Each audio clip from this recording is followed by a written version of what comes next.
আসসালামু আলাইকুম everyone, it's me Kohinoor Asha. Welcome to my another blog.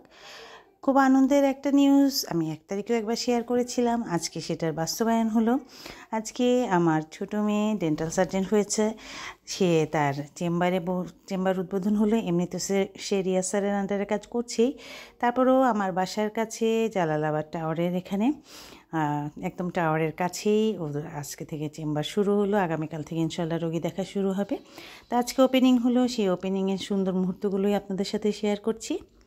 একজন বাবা মার কাছে তার সন্তানের সাফল্যই কিন্তু অনেক বড় একটা ব্যাপার, আর তাদের আর কিছুই চাই না যদি তার সন্তান একটা ভালো পজিশনে যেতে পারে। আল্লাহর রহমতে আপনাদের সবার দোয়ায় আমার ছোটো মেয়ে ডক্টর তমিসরা তানজিন, সেও তার আগামীর পথে গুটি গুটি করে এগোচ্ছে।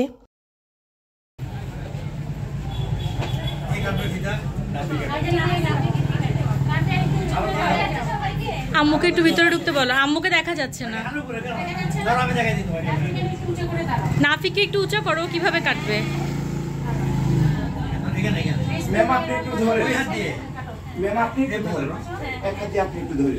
বিসমিল্লাহির রহমানির রহিম।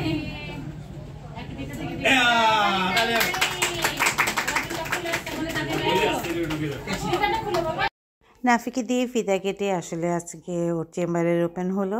ওর ফুপিরা এসেছিল, চাচি এসেছিল, তো খুব ভালো লাগছিল। ওরাও খুব খুশি ছিল, কারণ তাদের মেয়ে ডক্টর হয়েছে এবং সে মানুষের সেবা করতে পারবে তার এই চিকিৎসা দিয়ে। তো সেটাই খুব ভালো লাগছিলো। এবং আমরা সবাই মিলে অনেকক্ষণ একটু ফটোশ্যুট করলাম, যেহেতু কালকে থেকে ওরা ব্যস্ত হয়ে যাবে। কারণ আমার মেয়ে সকালে বসবে 10টা থেকে 2টা, এটা হচ্ছে পশ্চিম খুলশি জালালাবাদ টাওয়ারের গোড়ায়, আর বিকালবেলা বসবে রকি।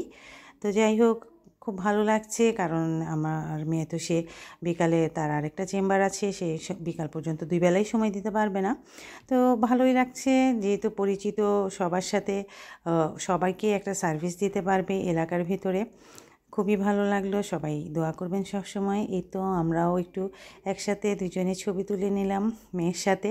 তারপর বড় মেয়েও তুললো, আর মেয়ের জামাই সে তো চলে যেতে হয়েছে, কারণ ভার্সিটি খুলে গিয়েছে। ও হচ্ছে কুষ্টিয়া ইউনিভার্সিটির অ্যাসিস্ট্যান্ট প্রফেসর, সো ও তো ছুটির বাইরে থাকতে পারে না। তো সবাই মিলে যারা ছিলেন সবাই মিলেই আমরা একটু ফটোশ্যুট করলাম। এবং আগামীকাল সারাদিন ওদের ফ্রি চেক আপ চলবে ওপেনিং হিসেবে। তো কিছুক্ষণ ওরা সেটা নিয়ে ডিসকাস করলো কীভাবে কি করবে। এই তো খুব খুব আনন্দের এবং খুবই ভালো লাগার মুহূর্ত গিয়েছিল, সেটা আসলে বোঝানো যাবে না।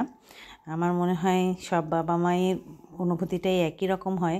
এই তো ওর প্যাড, যেখানে সে প্রেসক্রাইব করবে, রোগীদের সে সাজেশন দিবে কি করতে হবে না করতে হবে। তো সব কিছুই আমি চাইলাম যে আমার স্মৃতিতে একটু ধরে রাখি এবং আপনাদের সাথে শেয়ার করি, কারণ ওর মনের আশা পূরণ হওয়া মানেই মা বাবা হিসেবে আমাদেরও মনের আশা পূরণ হওয়া।